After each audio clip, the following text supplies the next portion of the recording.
Everything looks good. We're good. Yep. We're good.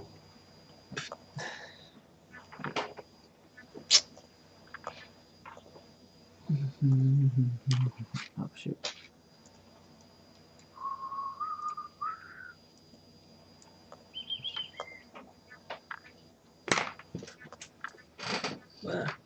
Pop out set going.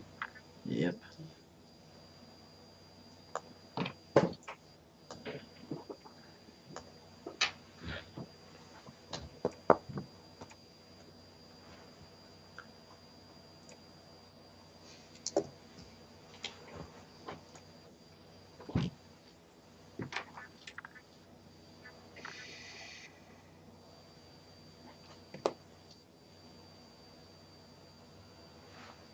All right, so Dan, do you want to start, I guess, by talking a little bit about what we did last night? Bill and I watched First Contact. It kind of fit into his rewatch. I was like, hey, I'll come and join you and watch it with you. So, yeah, it's fun. Yeah, it was a lot of fun. What do you think of First Contact? Where would it fall in your like 1 to 13 rankings of the movies? Like middle of the pack, towards the top, towards the Yeah, bottom? probably 4 or 5. Okay, I it's think. respectable. Um, I think it's just just so smooth, so well produced, just a sweet spot right in the breadbasket. Yeah, Um, I agree. I think it's just really consistent all around. Has a lot of good things going for it. There's only like um, a couple things that it doesn't work for me, so that's why it's kind of 4 or 5. Sure. Yeah. Yeah, it's definitely way up there for me. I've been on the record as I have it really high on my movie list. I have it third, and I have it really high in my overall rankings. I think I have it at 21. So it's definitely a favorite of mine. Um, I think like you said, it's really well produced. It's really smooth. It's in the sweet spot, like you said. It's cinema. It's really cinematic. It's huge, but it's noticeably Star Trek. Like it's not. Um, it's undeniably like TNG. Like it's not too big for her. It's I don't know. It doesn't feel like they went over the top with trying to make this a movie. Uh, it's very consistent with what makes TNG great, just on like a higher level. Mm-hmm. I think Frakes does a great job directing He it. does a great job because usually I think when I see an actor directing it, I get nervous. Yeah, But he does a great job. So I think, yeah. yeah, he's a natural director. Yeah. You wouldn't know by looking at it that this is an actor doubling as a director. This is a guy who knows what he's doing. Yeah. So well paced. Um, yeah, I think all three of the storylines work for me. Like, there's not a downtime. I don't feel like, oh man, they're going back to this Mm-hmm. with Picard and the Borg and Lily. Like, that all works for me. Um, Riker and Troy and Geordi and Zephyr Cochrane on the planet is Yeah. great stuff. I love that stuff. And I think the Data Borg Queen storyline is so weird, so like shouldn't work because it's just so, I guess, appropriately uncomfortable. Like it's weirdness is what makes it good. Yeah. I think it's so. Yeah, I don't know how to describe it, but Yeah. it really works for me. All those scenes really click. Brent Spiner's awesome. Alice Krige is amazing.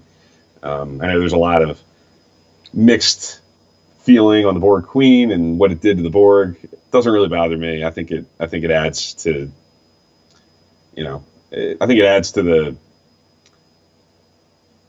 the possible history of the Borg and where they came from, and like it adds some things to think about, I guess. Some texture to it, and I think the Borg are as scary in First Contact as they ever were.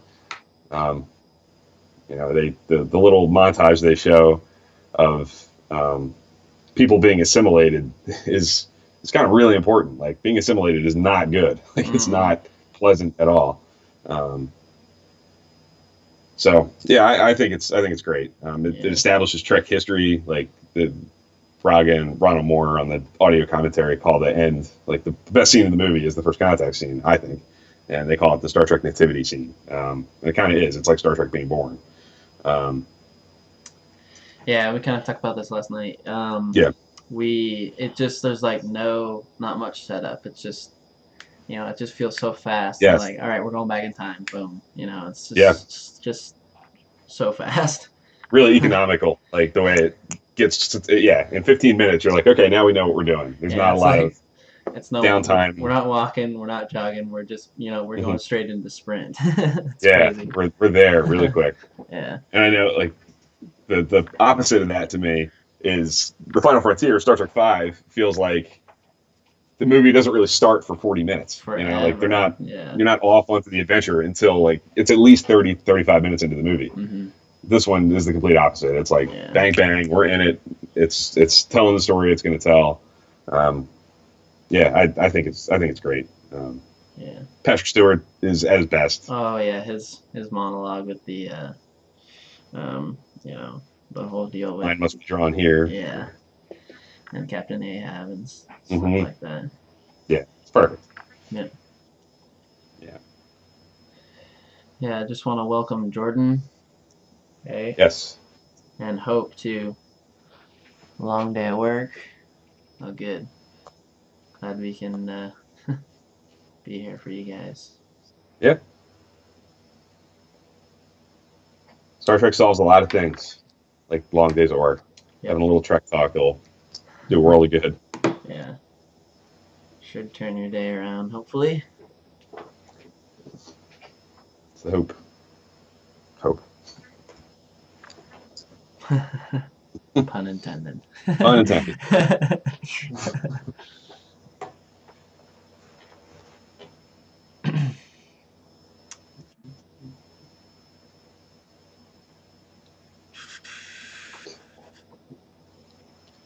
I guess the last thing I'll say about First Contact, real quick, before we get started, is you and I totally agreed last night. I think that the one thing in First Contact that really doesn't work for me that well is the the little action scene at the end with the the Borg Queen. The Borg Queen, yeah. Like everything that happens after Data punches the liquid stuff, the coolant, that action sequence until the Borg Queen is done, to me is kind of not great, like kind of clumsy, kind of whatever.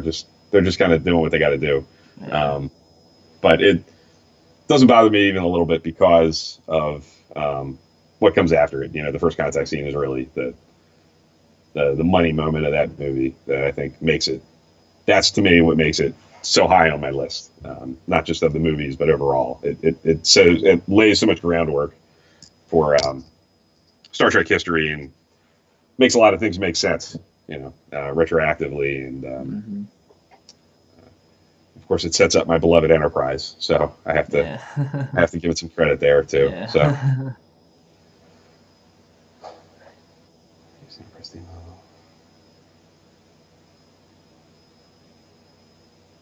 Yeah, Jordan, that's actually a good point. I didn't notice that was the Enterprise C, honestly, that he broke. I thought it was the Enterprise C and then the engineering section of the D. Yeah, maybe I don't. Yeah, I don't know. But yeah, definitely. I mean, technicalities aside, that's definitely a metaphor, I guess. Yes, yeah. It would have been nice if when they show the phaser getting laid down next to the Birkin ship, but if it was like recognizably, definitely the Enterprise that Yeah. like no doubt about it. Mm-hmm. I think it works. Like point taken, I guess, when I watch it at least. But Yeah. definitely an opportunity to maybe nail it a little more on the head. Um, Before we get started, I guess just really quick overall thoughts, Jordan, Hope. Like, what do you guys think of First Contact? On my poll on Twitter, did you vote, and what did you give it? A, B, C? Just out of curiosity. Did you vote, Dan? What did you give it? If you I did, gave it a B. gave it a B. Yeah. You're one of the B's. Yep.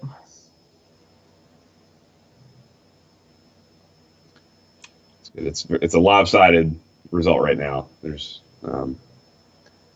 lots and lots of A's, handful of B's, a couple C's that I'd love to hear people talk about. If you voted a C, I really would love to hear, what your thoughts are. If I had to guess, it's people who are very resistant to the Borg Queen. I know there are people out there that struggle mightily with that idea. Yeah.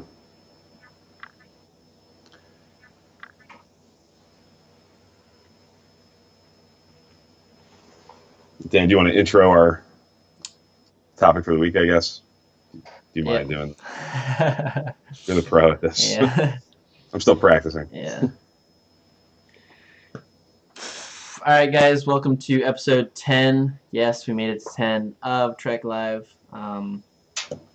Super excited to get started. This week we are discussing build your own series. Now that Discovery has kind of been announced and kind of further in the development stage, we kind of wanted to talk about if we were, in the, Brian Fuller's position, what would we have done or what we'd want to do. So we're definitely putting our creative hats on and kind of diving deep into, making some new ideas. Just know that we kind of try to think of ideas on our own. You might notice that some are similar that you've seen online. We're not trying to copy them in any way. Great minds think alike. So I think that's actually a good thing. So so how it's gonna work? I guess I'll let you kind of talk about like how many and stuff like that and what we're gonna do. So we each came up with. Yep, we each came up with 3 ideas, 3 like basic, relatively detailed, I guess, ideas about shows that we'd like to see developed and things we'd be interested in seeing play out. So I guess we'll do our traditional, like we'll alternate back and forth. We'll talk about one at a time. Love to hear your guys' feedback, and of course, all through, if you have an idea or a couple of ideas, feel free to throw them in the chat. We're going to do our very best to, follow along and summarize what you write, read it out loud, and talk about what we think of your idea, if you choose to share. So feel free to do that. And of course, we're very interested in your feedback on our ideas. And I don't want to speak for Dan, but, we want to hear your honest assessments too. Like if you think our ideas could be improved, if you see something that could make it that much better, we're pretty open. We're very open. We're pretty collaborative people. I think we hope to be, to hear your ideas and try to make ours as best as they can be. So it's kind of the plan for. Yeah, and definitely don't be afraid to voice your opinions and your ideas because that's what we want. Yes. No idea is a bad idea, so definitely get it out there. Definitely. Yeah. Jordan, you have a 5-page TV show premise. Please copy and paste it into the chat. We will. Or a summary, maybe. Yeah. Summary would be best, but we would read your 5-page summary. Yeah, we would. Or 5-page pitch eagerly. Um, okay, so Dan, do you want to go first? Do you want to go through your first idea? Yeah, so I'll go through my first idea. So my first idea is a Starfleet Academy show. It would be kind of like a sitcom style where there's kind of a group. It's kind of based around this group where they kind of live together. They're at Starfleet Academy going through it. But I don't want like overbearing comedy, so not like nothing like canned laughter or anything like that. I would like a kind of like a sit action adventure, little bit of calm, I guess. Kind of like yeah, kind of a group in an apartment, getting in trouble and stuff like that. Um, as far as the setting, at first I was like, maybe it'd just be too boring just in one location. So I kind of thought like, maybe cadets could like serve on starships for like maybe 2 weeks or so, just to kind of so they can get a taste of it. Also, maybe a cadet exchange program, so they could kind of explore that too in the show. But I think the thing that this has going for it, I think, is there's lots of opportunity for character development. So, I mean, obviously, because they're going through, um, the academy, it's easy to, develop characters, friendships, romances, all that stuff. Their Starfleet abilities and stuff like that. You can discuss like where they want to serve and how their relationship they've built over the however long a show would go for is gonna what's gonna happen when they go to a different starship and stuff like that. So I think there's so much you could do. Yeah, what are your thoughts on it? I guess. I'm there. There's always been talk of doing something like that. Yeah, this is yeah. For movies, the pretty popular, pretty out there story is that they were toying with the idea of doing Star Trek Six as like a young romp. Like Kirk and Spock and McCoy are young and at the academy, and they bailed on that because there was a ton of fan resistance to that idea. Um, but I think it could really work, and I think I like the idea of getting a perspective on what drives young people to this career, to go out into space and be in Starfleet. And we don't get a whole lot of that other than Wesley Crusher, and I guess you get a little bit of it in Nog, but they're very specific. Wesley, isn't the most well drawn character, Yeah. not the most successful character in Trek. For execution reasons, and I don't really blame Will Wheaton for it, but Yeah. the way that character's written doesn't achieve what you would set out to achieve with this show, I don't think. And Nog is certainly very specific. He has a very well drawn reason why he wants to go into this kind of career.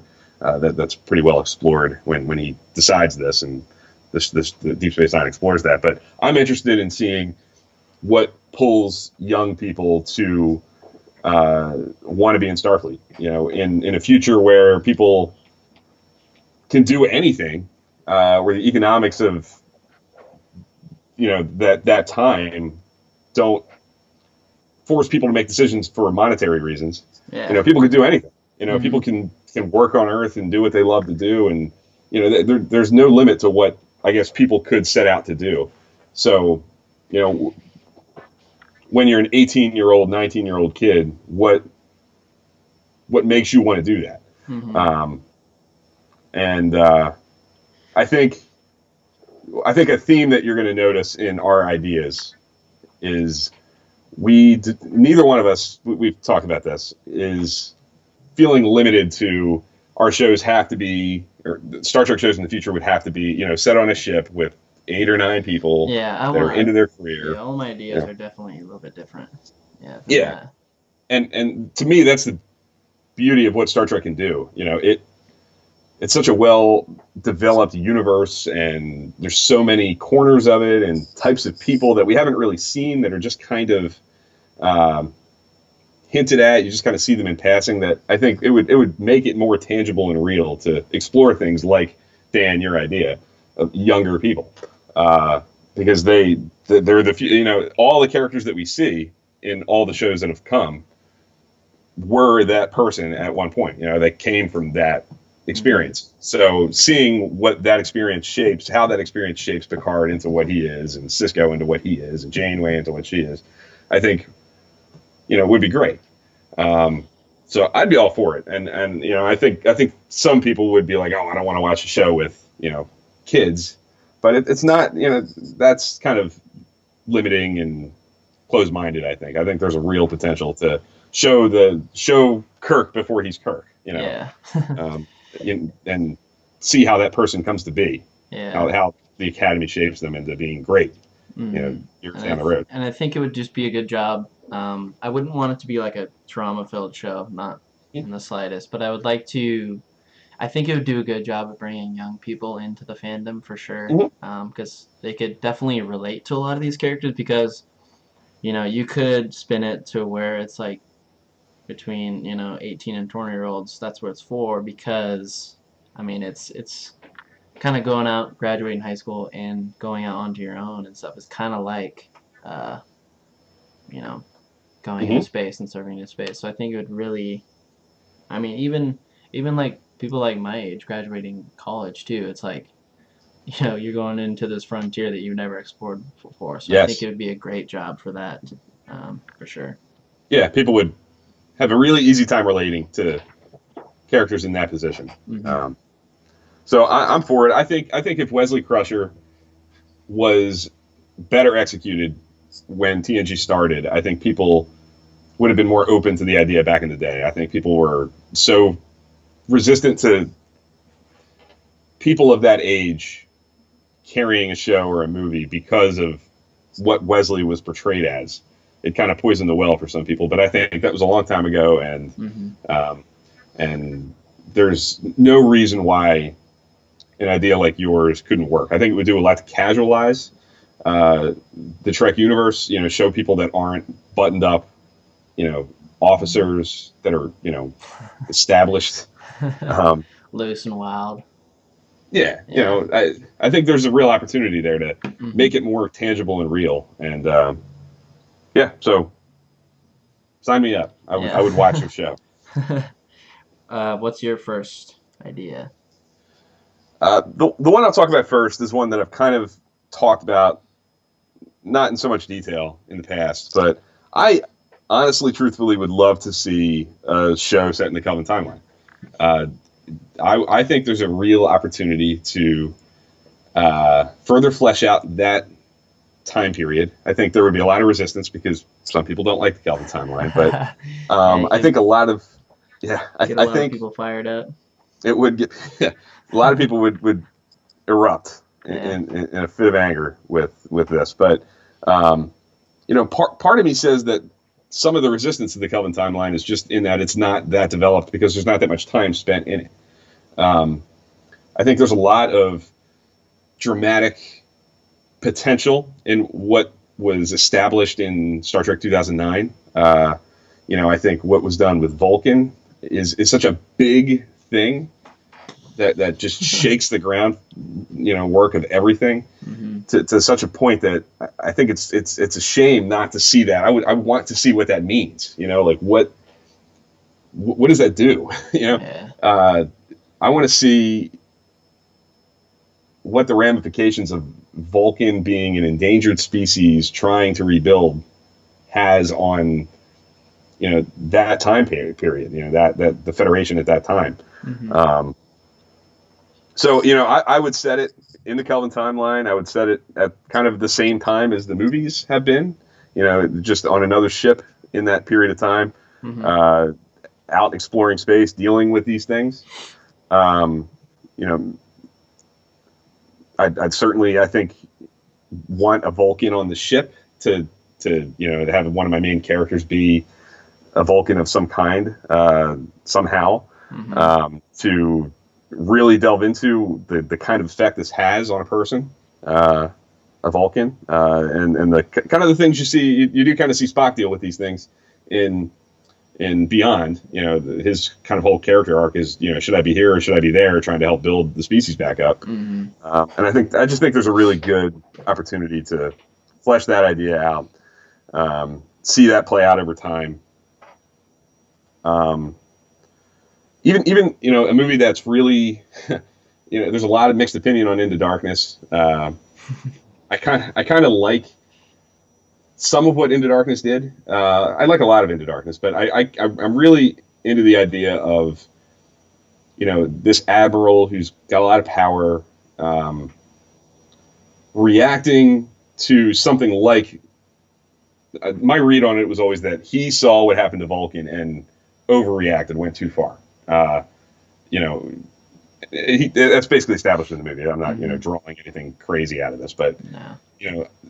Seeing how the Federation and Starfleet are affected by losing Vulcan and having to correct itself to not, compromise their principles, compromise what makes them who they are in the face of, such a disaster, I think, again, offers a lot of dramatic potential. I just think that there's a lot already done for you in the Coven Timeline, a lot of groundwork laid to build on it, make it more three-dimensional, make it more lived in. I think it would improve the movies to come if they continue to make movies in that universe. Yeah, Hope's loving that idea. She says Bill is boldly going with that idea. Um, she's all for it. But Jordan makes a really good point.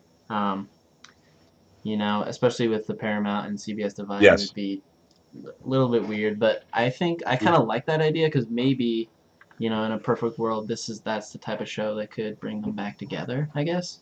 Mm-hmm.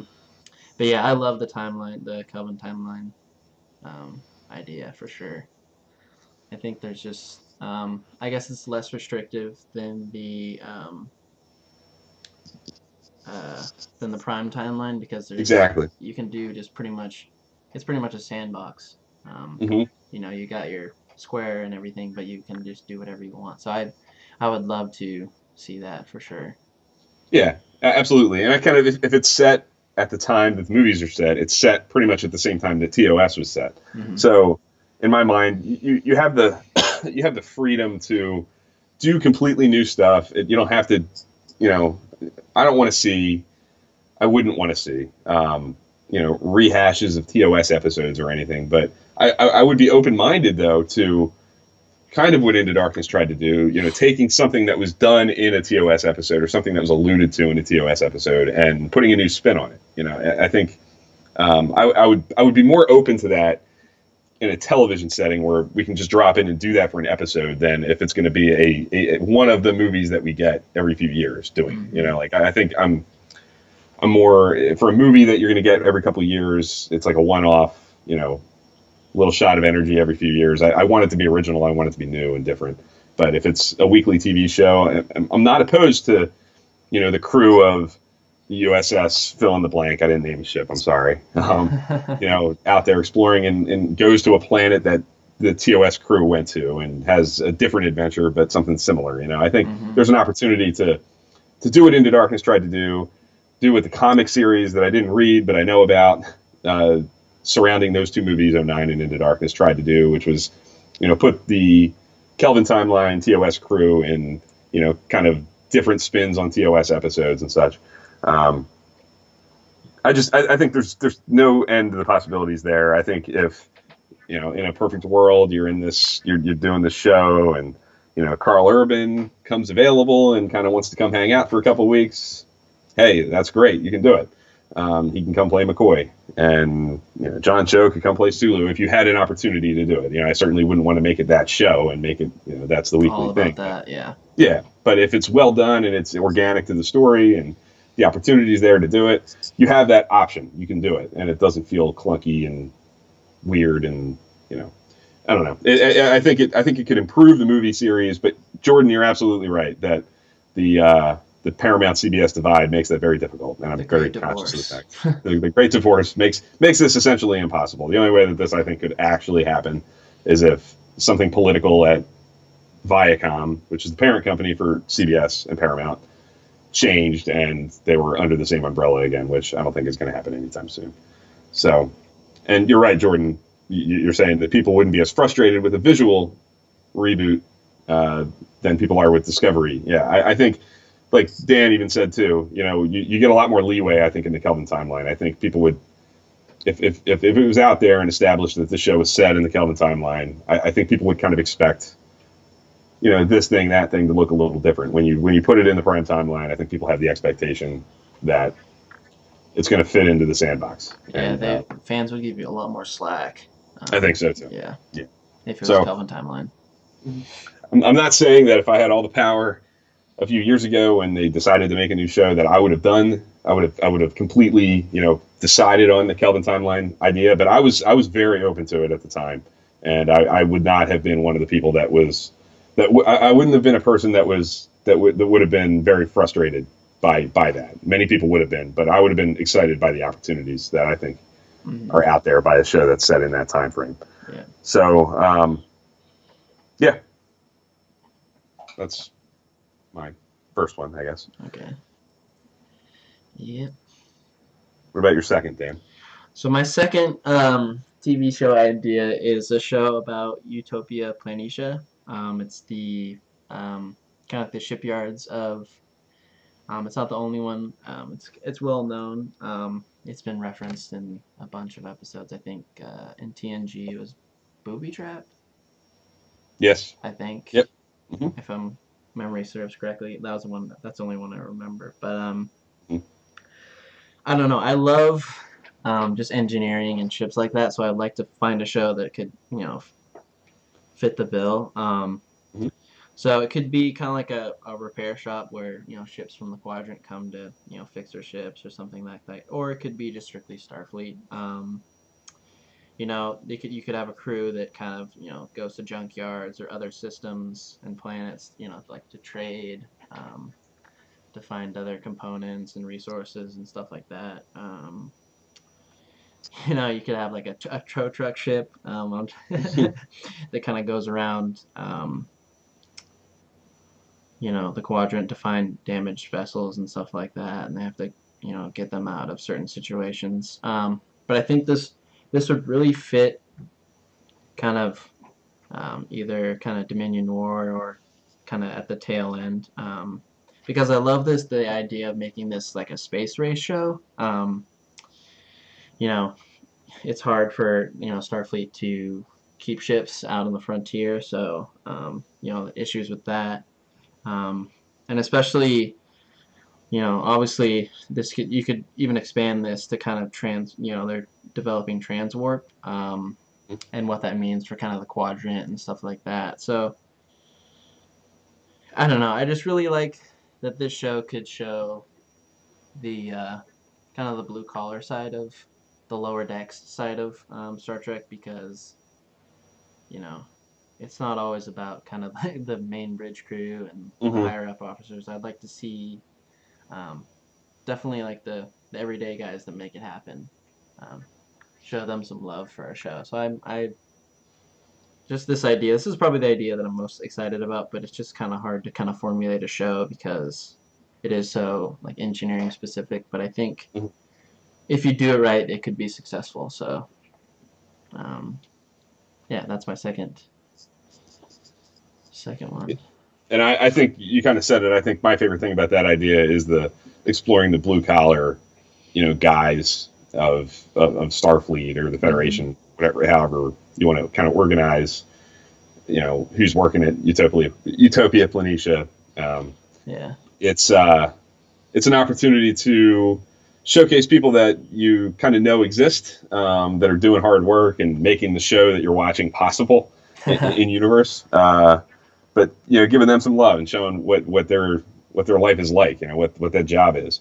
And that's, again, kind of going back to like our kind of recurring theme is there's opportunities to flesh out different sides of this universe, making it more tangible and lived in. And this is yet another example of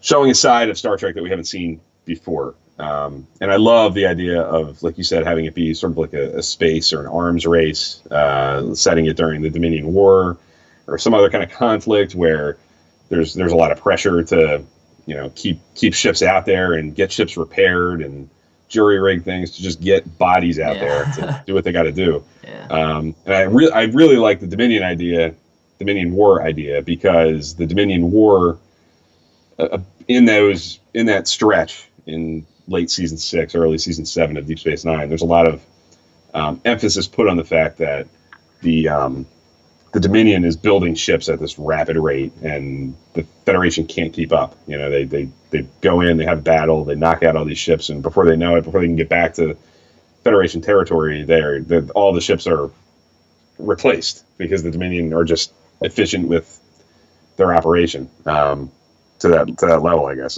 So you can imagine that, back at Utopia, Planitia, and wherever else these operations are happening, there's a ton of pressure to keep pace.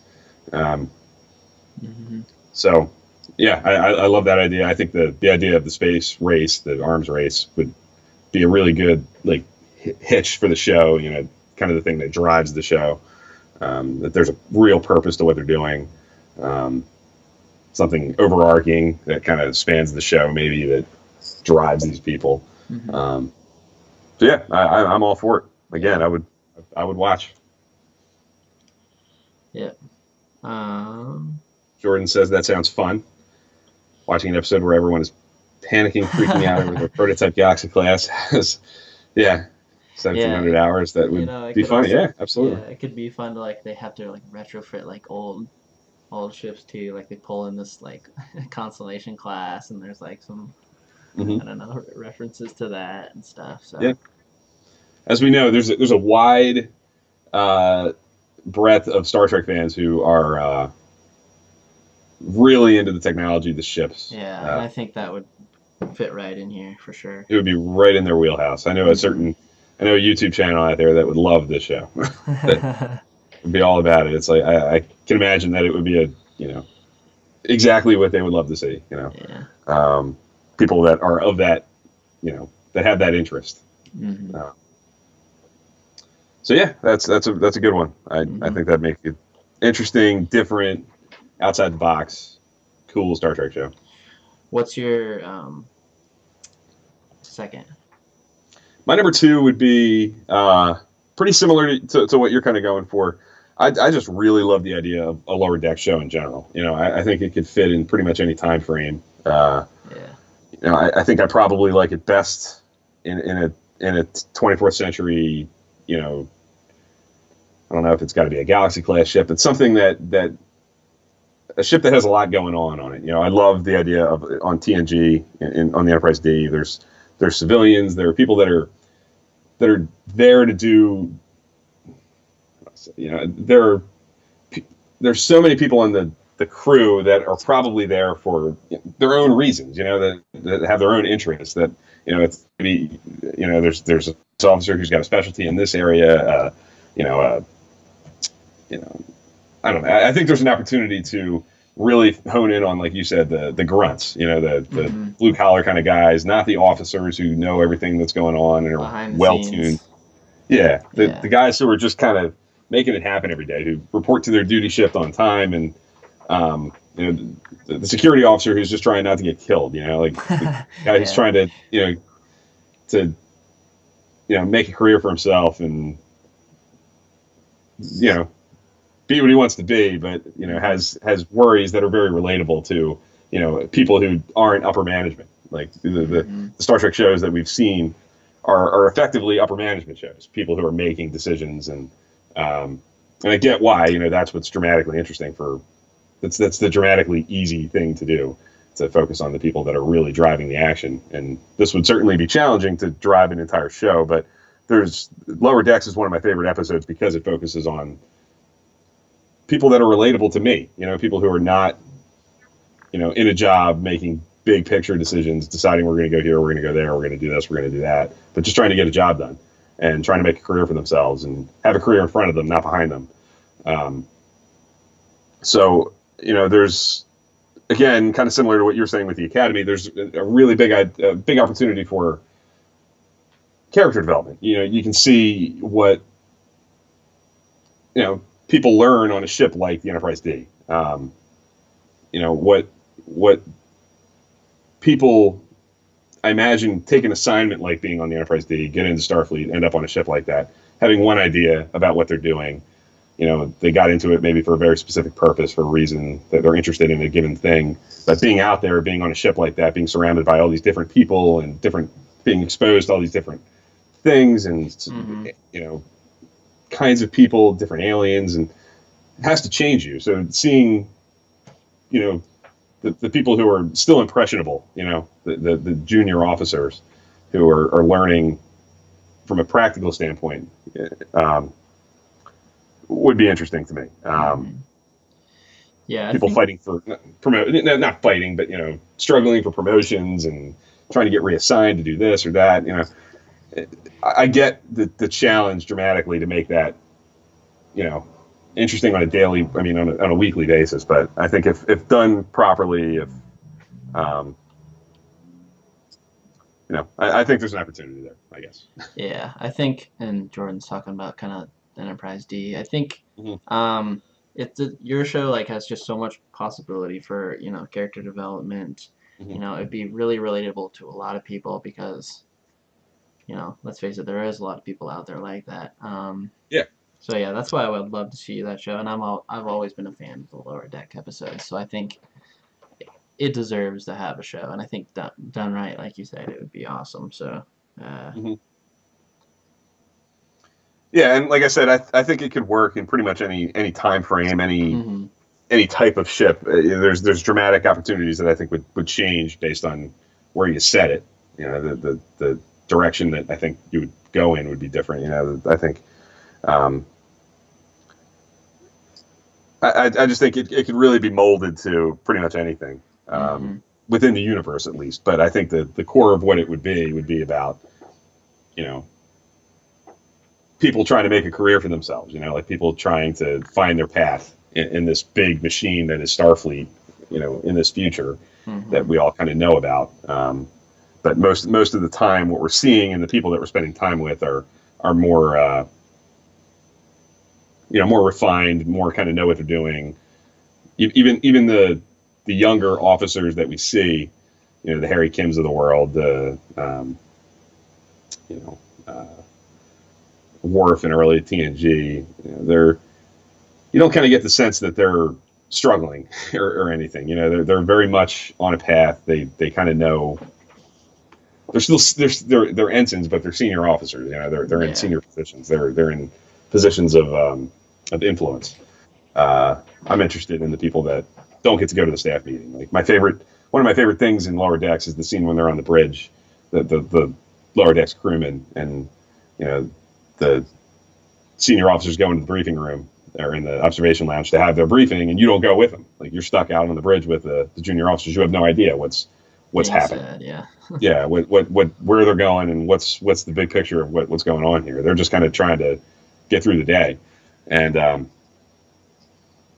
I think there's an opportunity, like I said, to again make it more lived in, tangible, relatable to more kinds of people.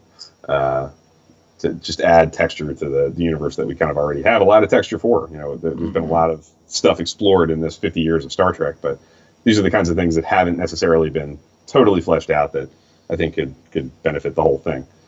Um, Yeah, because I feel like it would be. I think we need a show. I feel like shows from here on out are always going to be trying to fill in the cracks. yeah, Um, absolutely, so I think it would fit right in. absolutely, yep. And Jordan, your point is well taken. Yeah, I think, and I'm going to get to this at the end, kind of with my summary, but uh, I'll just leave it at that for now. I think I'll come back to your idea about like a season specific story. Um, what about you, Dan? Your last third idea. So my third idea is a Starfleet prison colony. I went back and forth with this idea. I feel like it would be awesome to get like just like a crew that is so kind of ragtag, but also um, able to kind of handle. a prison colony. So kind of the worst of the worst prison colony, so to speak. No one wants to go there. So kind of this guy comes in and kind of just, I don't know, builds his team, so to speak, and then they run this prison colony, obviously, but also uh, they're also kind of bounty hunters too. So they can go, to different places when they're called upon by Starfleet to kind of handle, these types of situations and stuff like that to kind of capture a guy who's obviously broken the law or something like that. So I think I like it because it has opportunity to deal with, humans and also a lot of different alien species. And also, I like to kind of make it like these people who are running the prison colony aren't, straight as an arrow, so to speak. Mm-hmm. So I don't know. It's kind of the theme shows kind of who is worse, the guards or the inmates. So I don't know. I like that type of show. I think it would be really fun to do something like that. I'm certainly interested in the idea of exploring like the underbelly of the not pish posh perfect officers on the Enterprise. The people that might not have the most pure intentions, and Mm-hmm. yeah, I think that would again add texture and a unique spin to the universe and make it more real, more lived in, more interesting. Uh, yeah, so I'm in. Yeah. Uh, yeah, I think that would be a dark show, um, which is cool by me. I think there's all kinds of shows that Star Trek doesn't have to be all one thing. It doesn't all have to be Mm-hmm. you know. And I think one of the things that I love Voyager, I love Enterprise, but some of the things that maybe dog those shows, what dog those shows might be that they tried a little hard to be what had come before. Yeah. They weren't different enough. Mm-hmm. And Star Trek's got to, and I think Discovery's going to do this, got to push the envelope, got to show different kinds of characters, different kinds of scenarios, different kinds of things. And I think all three of your ideas do that. I think all three of your ideas are exploring a different crevice of the universe that has to be there. It has to be, in a society, these things have to happen. Mm-hmm. In the operation that is Starfleet that we know pretty well, these things are going on behind the scenes, Mm-hmm. and are important. These are big things that help drive what Starfleet is. Yeah. So I think there's I've a lot to be always said for exploring that kind of stuff. I've always To fix it up. like that to explore those, but like especially with the prison colony, I kind of would want it to be like kind of like an A-team type where it's kind of you've got your leader, he's kind of like straight and kind of like a badass, but I Mm-hmm. think especially I like, but also kind of insert Guardians of the Galaxy where they're kind of like not criminals, but they're kind of quirky and they have good banter and stuff like that. I would just love to Sure. see something like that, uh, for sure. Yeah, that's good. What's your number three? The last one that I really kind of worked on was I like the idea of exploring the time frame between Star Trek Six and the beginning of TNG. I think there's a lot of opportunity to look at the peace process, the Kittimer, the fallout from the Kittimer conference that you see at the end of Star Trek Six, and Mm-hmm. what's going to continue to happen there with trying to make peace with the Klingons, and how that reverberates through the quadrant and into other powers like the Romulans, who are pretty present in Star Trek Six. They're involved in this conspiracy. The Romulan ambassador is one of the conspirators. I can't remember if that's just in the director's cut or if it's in the Just the actual movie. theatrical version. I Yeah, can't remember. I have to but watch it again. yeah, but it has to be something that has made I'm interested in the fallout of that with the Romulans, with other powers, with the Federation. The entire Federation clearly does not agree. Like there's Yeah. not consensus on this idea to make peace and to how to go into that process with Klingons, like how to approach it. And there's a lot of right now, I think, a lot of parallels that could be capitalized on in Hmm. that. With not trying to get too current, but dealing with Iran and other countries that are problematic. How to approach trying to be diplomatic with these places. There's I think there's a right nowness to that sort of idea, and it interests me as well to kind of explore why there's such a shift an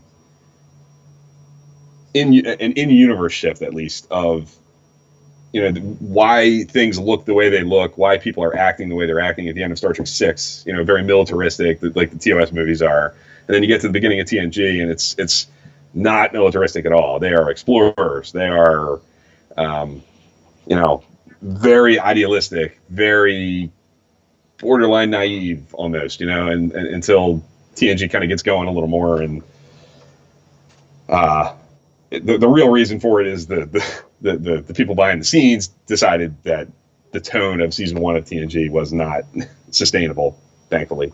Yeah. Um, but I think there's an in-universe opportunity to explore that shift, that change in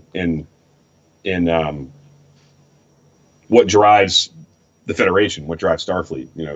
Making peace with the Klingons and demilitarizing over time would maybe result in what Captain Picard is like at the beginning of TNG. That mindset that the TNG crew has at that point in time.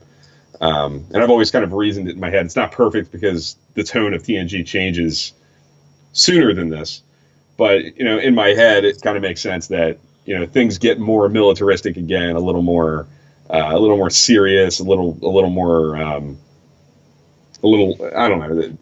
That tone can kind of start to change with Wolf 359 and the Borg in Best of Both Worlds. When something like that happens, it's kind of like a shock, and like now we have to kind of shift back to um, a little bit more of a militaristic, you know, drive to what we're doing here.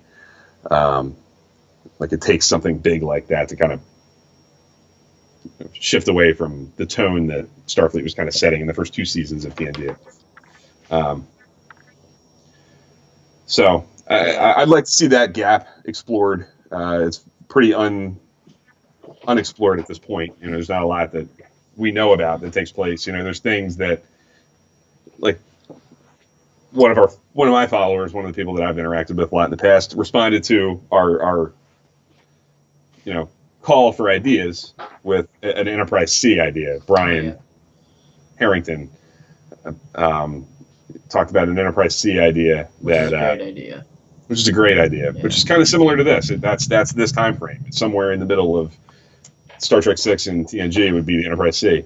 And he talked about Captain Garrett and really cool idea. And I agree with him in that I think that time frame is really ripe for further exploration and more development. And there's such a shift between TOS and TNG that I think there's a lot to play with to connect the dots and make it work. Um, Yeah, I like the post six idea because I mean it's not the end all be all. There's definitely gonna be some pushback. It's like, if you try to, declaw a beast, like the Klingon mhm. Empire, you're gonna get scratched. Right. And does that, like, that may translate to maybe the Romulans, they get more armed and stuff like that. So what is that? Yep. I would just love to see just how that history, that big moment in Star Trek, how it impacts the quadrant. So Yes. That's the number for me. That's the one I would most want to see of mine, at least. Like that's the idea. I think that could most practically work right away. Like as a show that more than my other two ideas, at least, I think it would work as a show that like could run for multiple seasons and be its own story. You know, like Mm-hmm. be its run from you know give us it could sustain 7 seasons of development or more. But yeah, I think that's something I'd love to see in the future. Who knows if it would ever happen? But you know, Mm-hmm. anything that would develop that time frame, connect the dots, and like you said, explore the.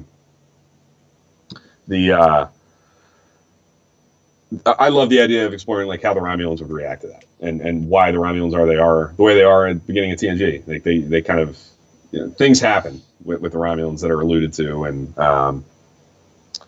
it all kind of makes sense. Like there's a lot there that is like I said alluded to, and you can connect the dots in your head, but there's so much more to do to really draw it out and build it up dramatically and make it really its own thing. Mm-hmm. So I'd love to see that. I think Jordan is saying that's one of his ideas, Yeah. which doesn't surprise me at all because I know you're a huge Star Trek Six junkie. Um, I love you that feel that term, what's that? convoy diplomacy that he Yeah. uses. Yeah. Mm-hmm. I feel such a show should focus a lot on the transition for the Federation, how it progresses post Kirk. Do they even build an Enterprise B, or do they let the cowboy diplomacy fade away? Yeah, that's kind of that would be the driving force of the show to me. Seeing, like I said, the fallout of making peace with the biggest adversary you have. Like what that has to have such a huge, and like Dan said, how do the Klingons react to it too? You know, There'll be some the Klingons. pushback. There's going to be pushback. Klingons are Yeah. not all going to line up and say, okay, we're gonna make peace now. And that's just not credible. So there's a lot there to play with and chew on. And that was a big rumor, Jordan. You're right that's when I remember when Nicholas Meyer was announced as a writer on the show, as a producer. That a lot of people, because of something that Brian Fuller said at the time, like something that was in his statement, that it makes sense to bring him on, or something that people kind of were connecting dots and figuring that, oh, it must be picking up where Star Trek Six left off. And I would have been all for it because I think this is the kind of show that we would have gotten if that's the direction they would have went in. Who knows? Maybe at some point. The hope is that Discovery is such a success that we won't have to wait too long Yeah, for more. another show. Um, you know, I don't know if the best idea is to pretty quickly have more than one show on at a time. I think Discovery needs to be its own thing and Yeah, get stand going alone. and stand alone. Mm. But if Discovery kicks butt and CBS All Access once more, then hey, anything's possible. And I think it's very possible that we're going to get more down the road if Discovery lands and it works. But just to kind of wrap up from me, something that I've been thinking about, kind of going back to what Jordan had said about the lower decks idea. Another idea that was rumored about for a long time was an anthology idea, like a Yeah. seasonal anthology. Yeah. And that I'm really interested in, maybe even more than any of these ideas individually. Because I think a seasonal anthology would allow all of our ideas to be done, like, and done well. Drop in for a season of a show about the guys working at Utopia Planitia during the Dominion War. Like Mm-hmm. that would make a killer, like 16 episode beginning to end story. Um, a lower decks idea set anywhere could work. I just think that's especially if it was running as like a second thing or something, post Discovery kicked butt, it did its thing, and this is just like a supplementary, second show that's going to bounce around the timeline and fill in gaps and show us things that we hadn't seen before. I think that's I'm really excited about an idea. Yeah, I think that could really work. I love Um, that idea because it's kind of like you're testing the waters. mhm. You're like, you have this little, taster, so to speak, Yeah, and if it works, like maybe that can develop into its own show. Um, absolutely. like Yep. let's say, the Utopia Planitia. it was great for what it was, but I don't think it would work. But we still got some of it. So I think Yep. that would just, I think, yeah, that's probably one of the best ideas, for sure. Yeah, and it would give them, I think there's some creative freedom to knowing that you're going to tell a story for a season. It's going to have a beginning, middle, and an end. Mm-hmm. And I think for some of these ideas, you can take full advantage of that. Knowing that it's somewhat limited in size and telling like a very concentrated story over a period of time that is going to end at this point. I think would benefit some of these ideas. I think. And it would be like a big shift in kind of television history because, or I mean, just Star Trek history and television, but because it's always been, one crew, one ship, one place Yes. the whole time, especially in other shows. I'm sure there's been anthologies shows before, but this would be Yes. like a huge statement, I think. So it would be bold for them to do that, which I would love to see. Yeah, and I think it would. I think over time it would please a lot of people because I think it could hit on so many different things that so many people want. It kills me, like I've said countless times, that Enterprise ended when it ended, and we didn't get like the Romulan War. Yeah. I would love to see a season set somewhere during the Romulan War, in that time frame in the 22nd century.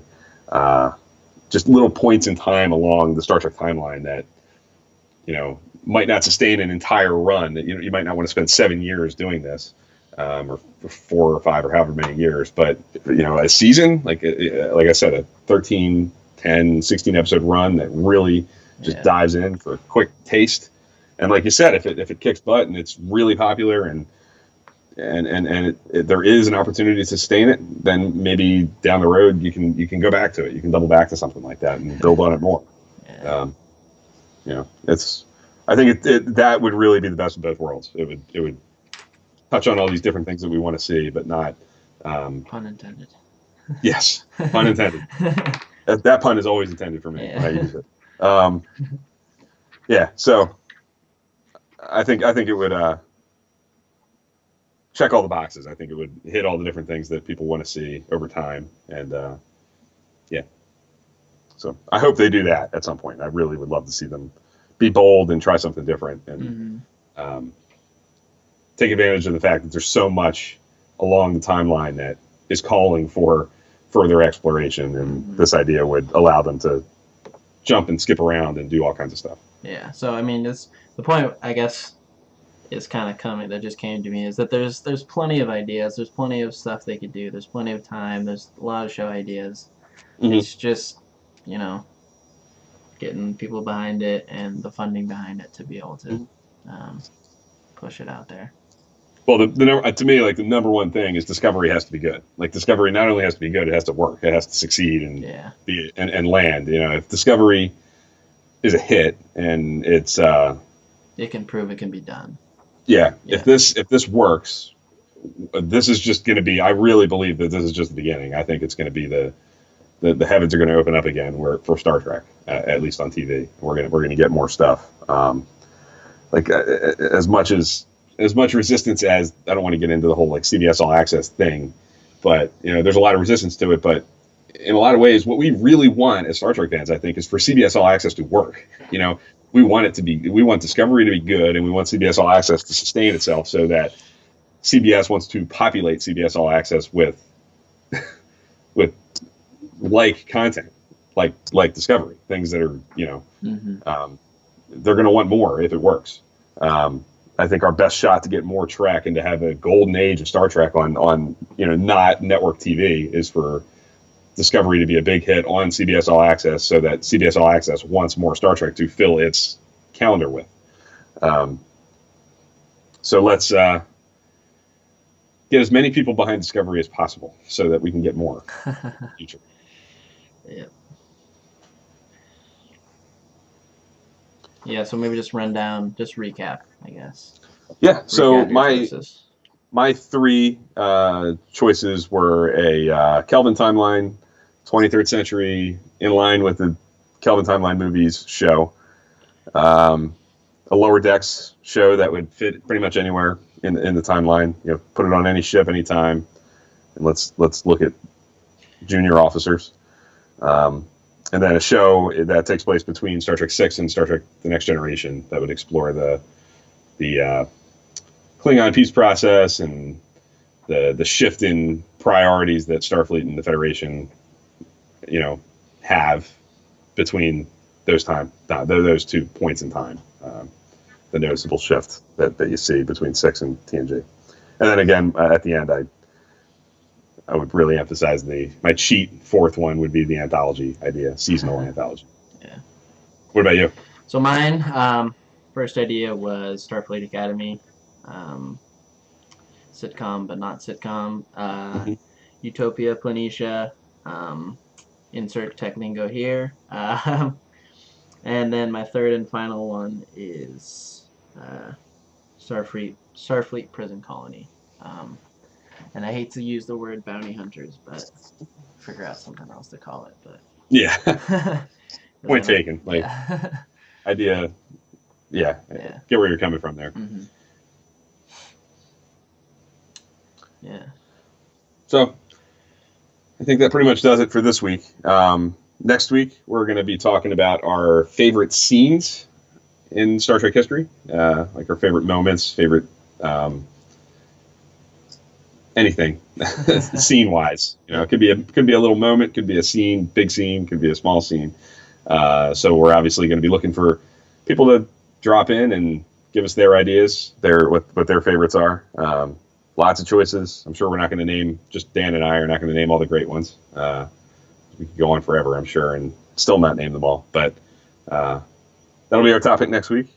And, yeah, I'm excited for next week because I'll probably make some waves, but also pick some iconics. So there's definitely a lot of variety. So I hope you guys drop by. Yeah, we haven't put like a number on it, like a top 5 or a top. Still haven't decided. So to be decided. Yeah. Definitely bring as many as you can. Yeah. I'll. This is definitely not the end of Star Trek discussion. Definitely come over to Twitter. Down in the comments, obviously on Facebook and Twitter. Yeah.